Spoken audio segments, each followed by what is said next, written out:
Так, привет, зрители, жители Ютуба. Вот снимаю видеообзор по той кукурудзі. Кукурузка як кукурузка. Ну, як видно, вона по висоті щось є, щось. Ну і показую тріщини які. Я взагалі в шокі, там хлопці знімають, показують, а в мене ось до... Чесно говоря, дождя тут не було ні одного нормального, якщо видно. Вот. Яка у нас суша. Все полопане, я взагалі в шокі, як воно росте кукурудза. Ну ще росте, ще щось є, ще качани якісь є. Я думав і цього не буде, ну є.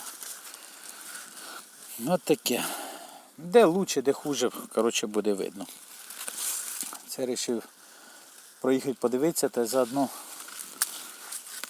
що в качані, що все в місті. Так.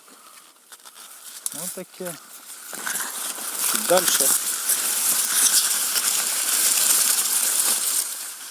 Видно листя, яке воно тут чуть не ідеально, ну то що земля полопана, звісно, страх. Ну якось вона ще жива. Я мечтав, ждав, дождя ні одного не дождався. Нормального дождя не було. Це тут у балочці в мене тут таке. Там вище трошки хуже, де лучше, де хуже таке. Так, ну, от видно.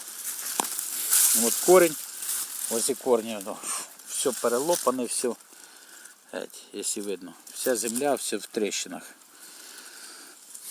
Так, ну поки все. Це вирішив кукурузку засняти.